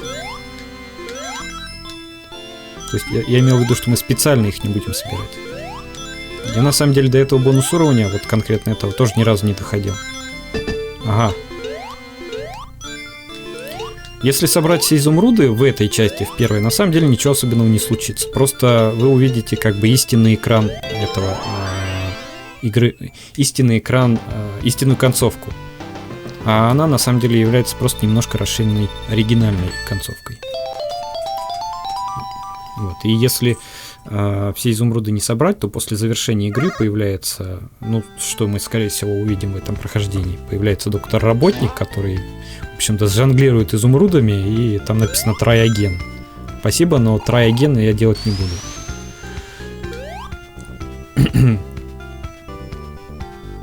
На тот момент это вроде как... Я не уверен, был ли Sonic первой игрой, где это появилось, но это было на тот момент довольно новаторским. То есть все, что мы привыкли воспринимать как само собой разумеющееся в какие-то древние годы, бородатые, это все было в новинку, и достижение таких результатов и, в принципе, как бы это сказать, их создание, это довольно, ну, гениально. Например, колечки. То есть, смотрите, казалось бы, ну, настолько обычная вещь. У тебя есть колечки, пока они у тебя... Это типа, ну, собирашки. Они... Подобного рода предметы были во многих играх того времени, но только Sonic мог их потерять. Потерять, чтобы не потерять жизнь. И пока у тебя есть колечки, ты можешь ошибаться, ты можешь валить по уровню как сумасшедший. Сейчас будет жизнь. Ту-ду-ту. Вот. И эта система, она подталкивает игроков к более активному прохождению. Это же здорово. Эти маленькие моменты, они дарят нам радость от знакомства с видеоиграми. Рома, я забыл тебя включить. Все, что ты говорил последние, наверное, где-то около минут 40 или может даже часа никто не слышал. Ну, не страшно, я особо ничего не говорю. Ну ты там говорил, чтоб я работал. А я искрометно шутил, пытаясь избавиться от нашего канала. И сейчас это, если что, была очередная шутка, ребята. Ну так вот, то есть все эти моменты, они сейчас воспринимаются как само собой разумеющееся, но в те времена это достижение, ребята. Это как первые компьютеры. Когда-то Стив Джобс и Стив Возник сделали очень неплохой Apple II, насколько я знаю. Ну, то есть я в компьютерах не сильно разбираюсь, но вроде как машинка была классная. Но сейчас на него без слез не взглянешь. Это же какой-то древний кусок непонятно чего, к тому же еще черно-белый, если я не ошибаюсь, собранный на заднем дворе у бати в гараже и так далее. А сейчас посмотрите, где Apple. И посмотрите на культ Джобса сейчас.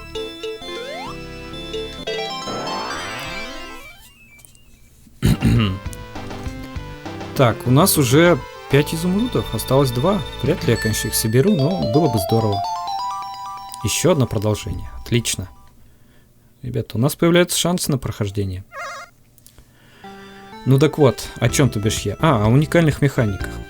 На самом деле есть забавная деталь, касающаяся колечек. Сколько бы их у вас не было, вы их, во-первых, все не выроните. То есть, когда враг бьет Соника, он теряет все кольца, которые у него есть. Но вылетает из него меньшее количество колец, чем у него есть. То есть, и, соответственно, даже если вы их все соберете, а вы их все не соберете, то вы останетесь с меньшим количеством колец, чем были до столкновения с противником.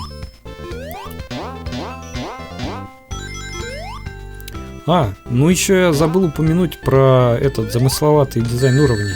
Не в смысле своей визуальной части, хотя, как я уже говорил, с визуальной точки зрения они и на тот момент были красивыми, и сейчас мне нравятся. Хотя вот задники вот этого Starlight, у него, кстати, тоже были другие задники, но там, по-моему, если я ничего не путаю, в прототипе совсем маленькие изменения по сравнению с версией, которую мы сейчас видим.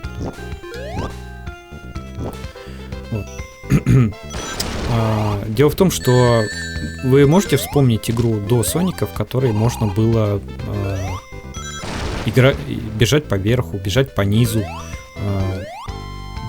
перепрыгивать с одного уровня на другой. Понятно. Ненавижу пропасти. Они меня в Соника 2 довели. В общем,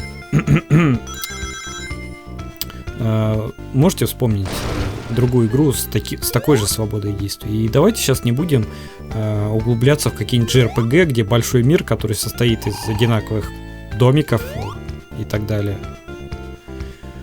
А вот именно игры платформенного типа. Ну или хотя бы немного на них похожие. Как видите, первый раз я пошел по другому пути. По низу. А вот сейчас пошел по верху. Да ёшкин кот.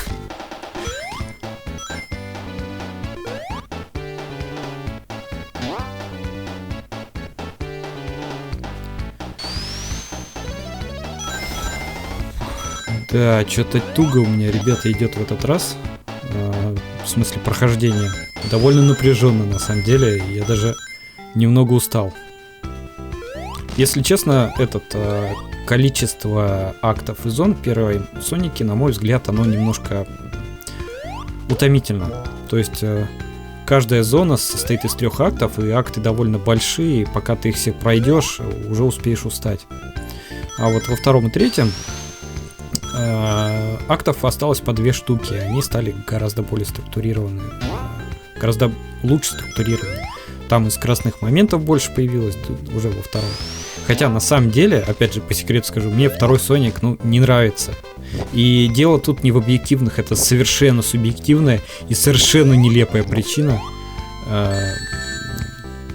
Так что, опять же, я вам как-нибудь потом расскажу. Если вам, ребят, понравится, то покажу потом и 2 часть, и 3.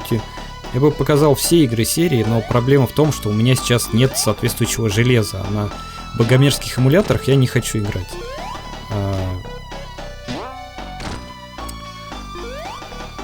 Блин, не успел. Опа, успел. Вот. У меня есть все необходимые консоли. У меня есть Sega Dreamcast.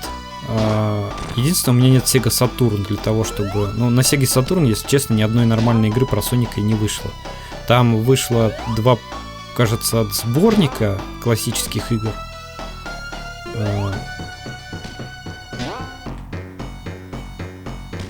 2 сборника и Sonic R. Гоночки. От Traveler's Tales, кстати. Студии, которая сейчас занимается играми по Лего. Да-да, та самая. И эти гоночки просто ужас. Это одна из самых худших игр про Соника вообще. Она ужасно выглядит, там странные звуковые эффекты, не музыка, звуковые эффекты. Там, конечно, опять какой-то программист, зачем он работал в то время в этой студии, не знаю, совершил какое-то маленькое чудо. Он сделал возможность появления прозрачности на Sega Saturn. На Sega Saturn он не умеет в прозрачность вообще, как и Mega Drive, кстати.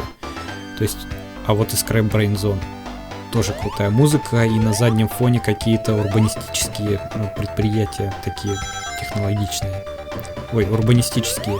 Так, наверное, неправильно сказать. Ром, как правильно сказать про архитектуру, связанную с тяжелой промышленностью? Все, я улетел.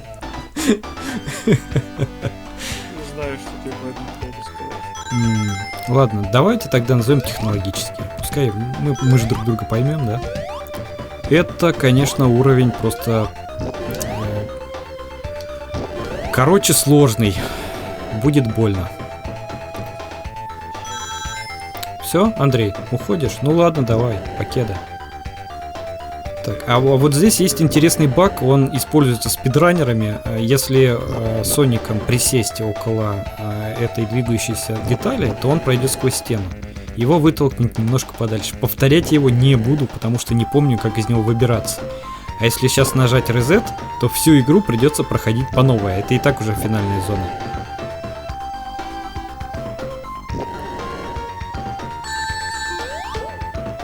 Колечки! Блин.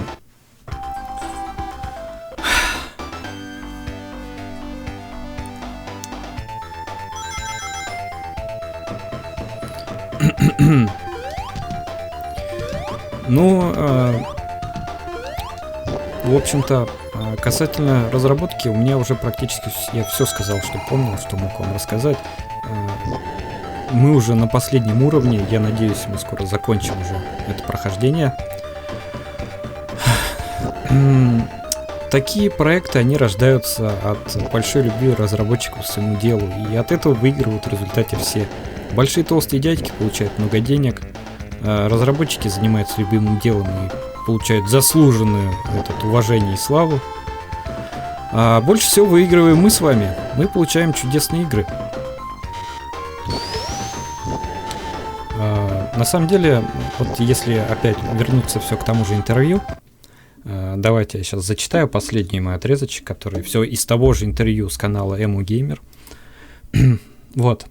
Его спросили, что ему больше всего нравится в разработке, и он ответил следующее. Самое лучшее — это когда видишь, как уникальная идея обретает живую форму в виде конкретных геймплейных механик. Одно дело, когда важные пункты написаны на бумаге, и совсем другое, когда видишь, что получается в итоге, когда проект уже на стадии завершения. Я всегда испытываю гордость и небольшое волнение, когда вижу результат своей работы и усилий коллег. Интересно, как воспринят финальный проект публика. Если честно, я это мнение полностью разделяю. Разработка довольно, на самом деле, уникальная вещь, и я рад, что у меня есть возможность заниматься этим или хотя бы следить за подобным. Так, ну понятно. А у вас какое место в очереди? Можно? Я просто спросить, можно пройти? Опа, прошла сквозь дверь. Вот мы увидели еще один баг. Интересно, она сквозь стену пройдет? Нет. Кстати, еще кое-что вспомнил. Вы, наверное, заметили, что из разбиваемых батников, да, эти роботы называются батники, вылетают всякие зверушки. И одна из... Блин. Игра на кончиках пальцах просто. Одна из разновидностей зверей, которые заперты в роботах, это птички-флики. Занятны они только тем, что появились гораздо раньше Соника. Была игра, которая, по-моему, инспирирована, если я ничего не путаю, аркадной игрой Маппи. Но, опять же, если честно, у меня смутные воспоминания, поэтому я четко сказать не могу. И Sega, в общем-то, выпустила на Mega Drive игру Флики, где надо было этих птичек спасать. Потом на Mega Drive будет, собственно, игра в серии Соника, которая завязана на этих птичках на Mega Drive. Это Sonic 3D Blast, вроде как она называется. В США, по крайней мере. Так. Да ёшкин кот! Неудобное место это. Так, аккуратненько. Опа. Соник, кстати, прыгает на разную высоту, если зажать кнопку на определенную длительность. Последний уровень. Мне последние уровни в Сониках, ну, по крайней мере, первом, втором, они, наверное, и нравятся, я их просто нафиг ненавижу, поскольку там появляются вот эти всякие ямы, какие-то взрывающиеся штуки, шипы летят во все стороны. Так, платформа не появилась.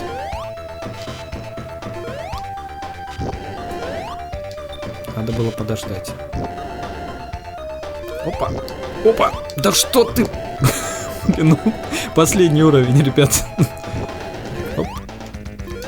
Так, быстрей, быстрей, быстрей. Успел.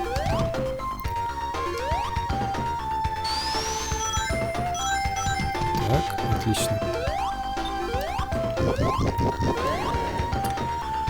Ох, я на самом деле хотел в середине эфира сделать перерыв, но мы уже довольно близки к концу, так что я не знаю вообще, стоит ли это затевать. Опа.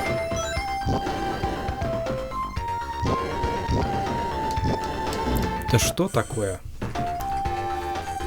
Ох. Вы, наверное, сейчас просто валяетесь под стулом от уровня моего игрового процесса, но, ребята, простите, играю как могу.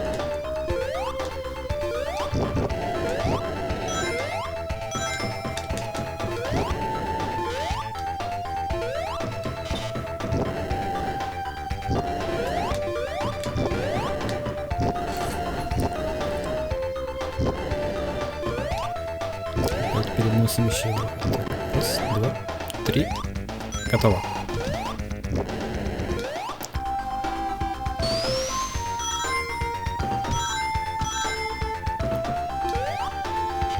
Стоп. Это что такое там было?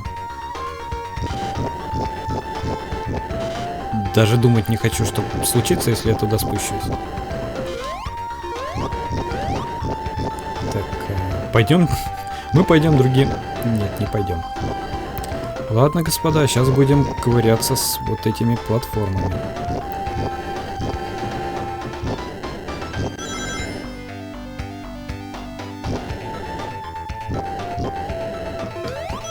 Готово. Ой, а вопли-то было. Кстати, вы обращали внимание, как забавно анимирован задний фон на этом уровне? Какие-то заводы, окна мигают, все светится, а из труб пышет огонь. Вот вы сейчас, если обратите внимание, прямо сзади Соника труба, из которой вырывается пламя. Ну и колечки потерял прямо перед этим, перед концом уровня. А мог бы еще одно продолжение заработать. И изумруд хаоса. Кстати, насчет изумруда хаоса. Забавно, да? Называются эти камни изумрудами, но они почему-то не зеленые. Как говорится, я художник, я так вижу.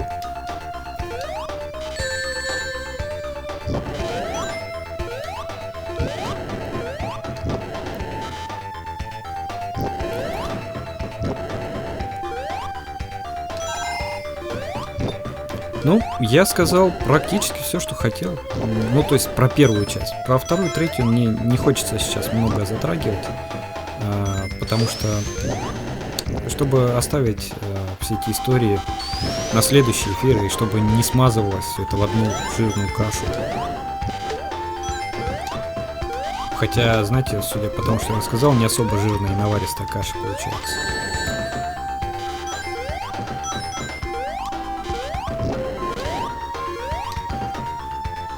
Я вам обещал затронуть историю самой Sega, даже не историю, а особенности взаимоотношений, скажем так, американского и японского офиса. Если хотите, можем сейчас продолжить этот момент. Ну что скажете? Там есть парочку, опять же, закулисных историй, о которых и стоит, ну или просто интересно будет услышать. Если честно, я в свое время был изрядно удивлен. Ну, как? Даже не так. Я был одновременно и удивлен, и вместе с тем это была подобная ситуация довольно ожидаема. Ну, по крайней мере, для меня.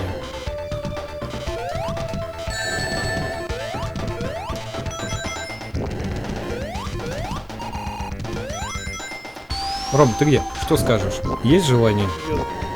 Да. Хорошо, тогда я сейчас отлучусь буквально на минутку. Вот вам заглушечка. Сейчас я вернусь, и мы продолжим.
Так, а вот и я.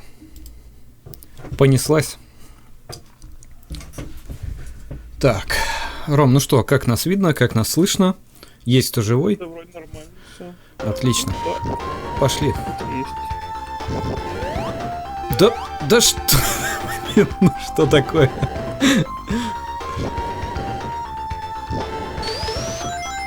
Все-таки сохранение — это благо. Так, раз, два, три.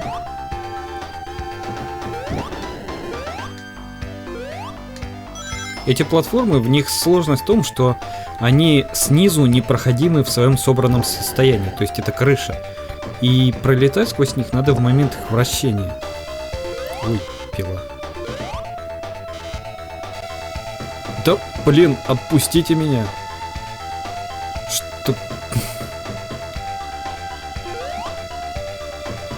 Да, у человека, который придумал этот уровень, у него явно какие-то проблемы. Блин. Ему к доктору надо сходить. После прохождения мне еще надо будет. Сейчас бомба взорвется.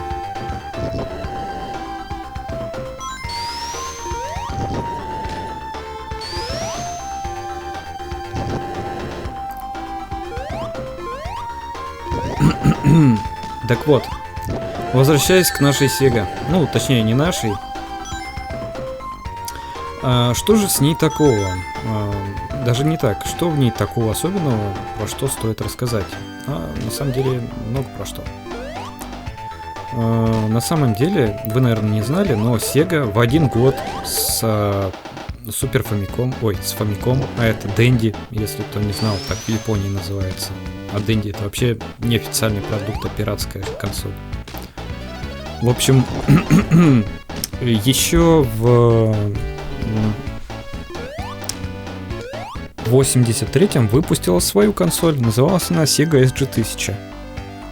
Она была слабее Famicom. То есть, по-моему, изначально вообще к разработке планировался 8-битный компьютер. А компьютеры тех времен — это, господа, штука такая довольно смешная. Она ничего не может, то есть многие компьютеры, они даже графику не могли выводить, у них были только текстовые интерфейсы. То есть в принципе, они не отрисовывают растровое изображение, они только символы могут выводить на экран. Могли. Ну, были, конечно, с изображением и цветные, и все дела. Например, как вы думаете, почему логотип Apple радужный? Ну, по крайней мере, сейчас-то вы, наверное, уже забыли, что он когда-то был радужным. Но вообще, одно из... Когда Apple презентовали, вот Apple 1, Apple 2 компьютеры, одним из их преимуществ выдавалась эта цветная картинка, возможность выдавать цветную графику.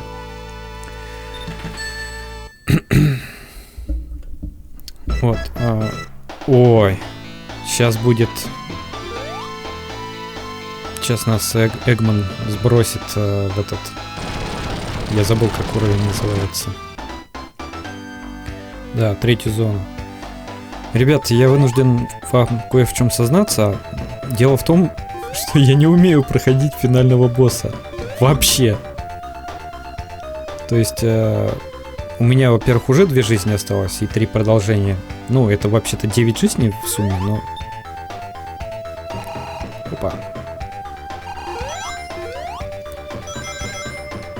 Что довольно много. Но я совершенно не умею проходить последнего босса. Если уворачиваться от его этих прессов еще можно, вы увидите, если раньше не видели этого босса, то вот от лазеров, то есть в один момент они тебя не ранят, хотя ты стоишь в одном и том же месте, а в другой тебя вдруг шлеп, и все, и нету Соника.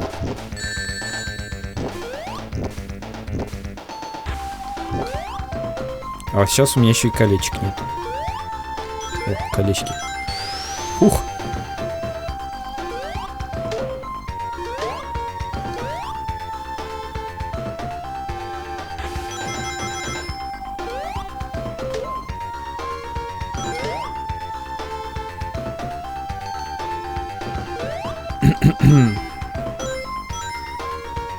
Так, возвращаемся к нашим баранам. Ну, Sega. Значит, о чем я хотел рассказать? В общем, еще в 1983 году Sega выпустила свою консоль Sega SG-1000 и даже портировала на нее некоторые свои аркадные проекты и всякие другие игры. Поддержка у самой Sega была довольно неплохая, потому что на самом деле Sega, вы, наверное, не знаете, но это один из крупнейших держателей аркадных залов, и автоматов. Класс, у меня 0 колечек, а вот эти пружины ведут к боссу. Ладно, понеслась.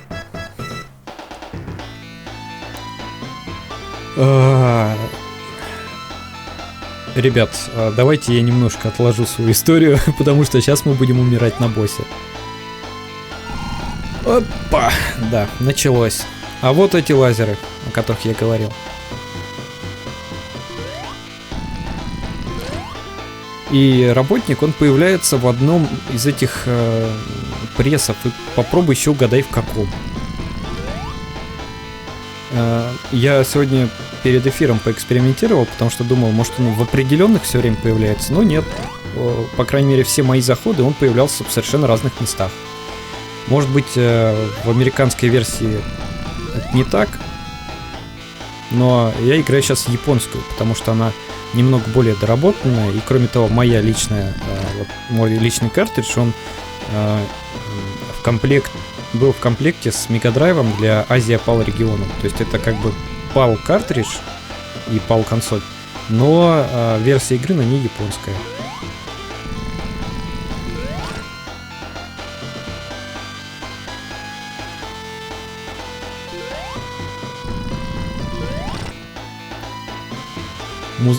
Музычку заценили? Мне почему-то очень нравится музыка с оригинального мегадрайва.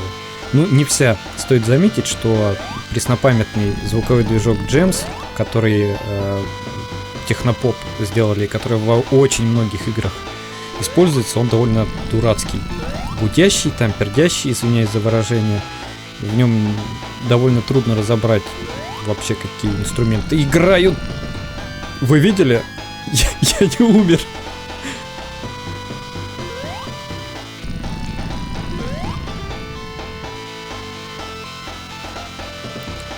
Уже 2 минуты напряженного, в кавычках, сражения.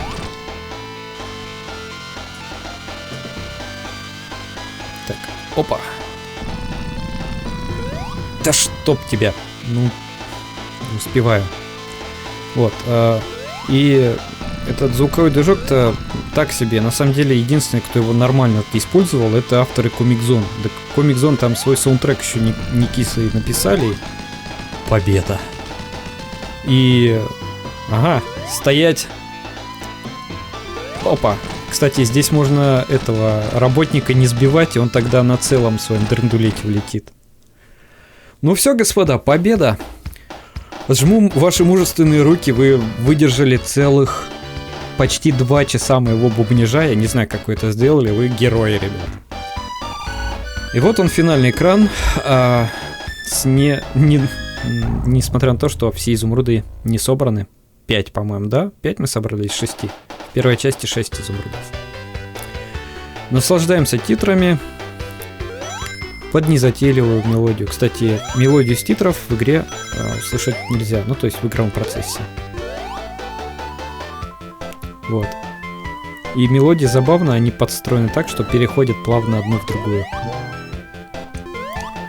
Вот такой был первый Соник. Вот такие были о нем рассказы. И вот такая была история появления разработки. Кстати, обратите внимание, что имена разработчиков не показаны. Показаны их прозвища. Дело в том, что Sega запрещала в те времена, насколько я знаю, показывать имена разработчиков, чтобы их не переманивали конкуренты. Поэтому Юдзинака обиделся и, то есть главный программист, он на самом деле оставил имена всех разработчиков в игре, но их можно увидеть с помощью чита только. И если я не ошибаюсь, в этом при использовании чита появляется картинка, на которой на черном фоне черными буквами изображены имена. То есть все равно никто не понял, что там изображено. То есть если только в коде поковыряться, можно тогда их выудить. Что фанаты давным-давно сделали. Sonic разобран, пересобран уже 1000 раз, и даже каждый год проходит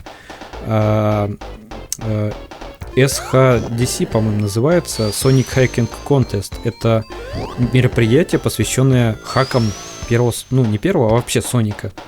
И оно разрослось уже до размеров какой-то игровой выставки. Там даже свои инди-разработчики независимые проекты показывают.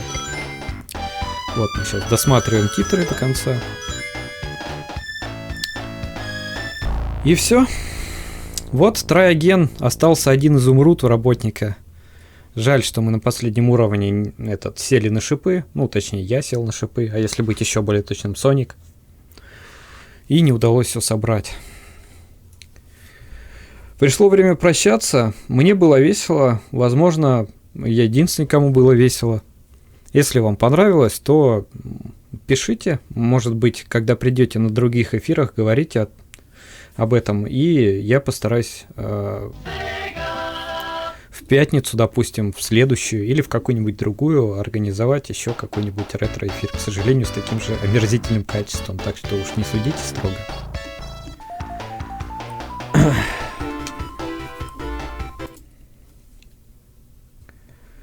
И это конец, ребята. Всем спасибо и всем пока. До новых встреч. Не смотрите наверх. Всем пока. Если меня слышно.